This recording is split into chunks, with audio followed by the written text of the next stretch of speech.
आप सभी को राधे राधे।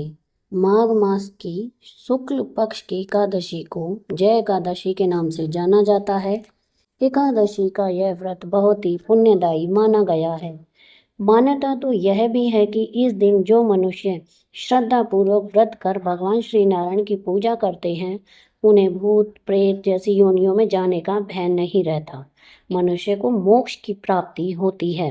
एक बार धर्मराज युधिष्ठिर जी ने भगवान श्री कृष्ण से माघ मास की शुक्ल पक्ष की एकादशी के बारे में पूछा।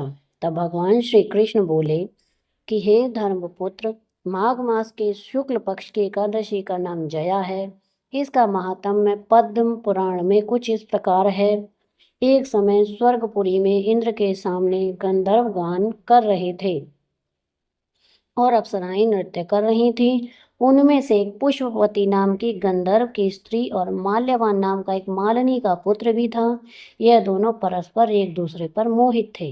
उन्हें यह विचार ना रहा कि इंद्र की सभा में श्राप मिल जाएगा। माल्यवान तो दीवाना होकर गाना भूल गया और पुष्पवती पगली बनकर नाचने का ताल भूल गई। देवराज ने यह देखकर क्रोध किया और कहा कि तुम दोनों 50 योनि को प्राप्त करो। भरी सभा में मेरा अपमान करने वाले को ऐसा ही दंड दिया जाता है।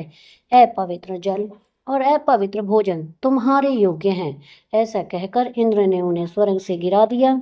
स्वर्ग मार्ग के द्वारा वे दोनों बद्रिका आश्रम में आए। वे यदि पापियों के देश जाते तो खाना पीना मनमाना मिलता, परंतु पाप से शीघ्र उद्धार न होता। इस कारण उन्होंने प्रथम ही तपोभूमि पर निवास किया। वे दोनों कष्ट पाकर जीवन से उदास हो गए और एक दिन भूख हड़ताल कर दी। रात्रि भगवान बद्रीनाथ के गुणगान कर व्यतीत करी। प्रातःकाल हुई तो उनकी पिशाच योनि छूट गई। स्वर्ग से विमान आए और उन्हें ऊपर चढ़ाकर कहा कि कल जया एकादशी के दिन था। आपने भूलकर भूख हड़ताल कर दी और रात्रि जागरण कर प्रभु का नाम जाप भी किया। उसके प्रभाव से हम आपको स्वर्ग में लिए जा रहे हैं। इस प्रकार जया एकादशी के व्रत से उन दोनों को अपनी पिशाच योनि से मुक्ति मिल गई। तो जो भी मनुष्य श्रद्धा और भक्ति भाव से जया एकादशी का व्रत और भगवान श्री हरि विष्णु का पूजन करते हैं, उन्हें वैकुंठ लोक की प्राप्ति होती है और भगवान नारायण की कृपा उन पर सदैव बनी रहती है।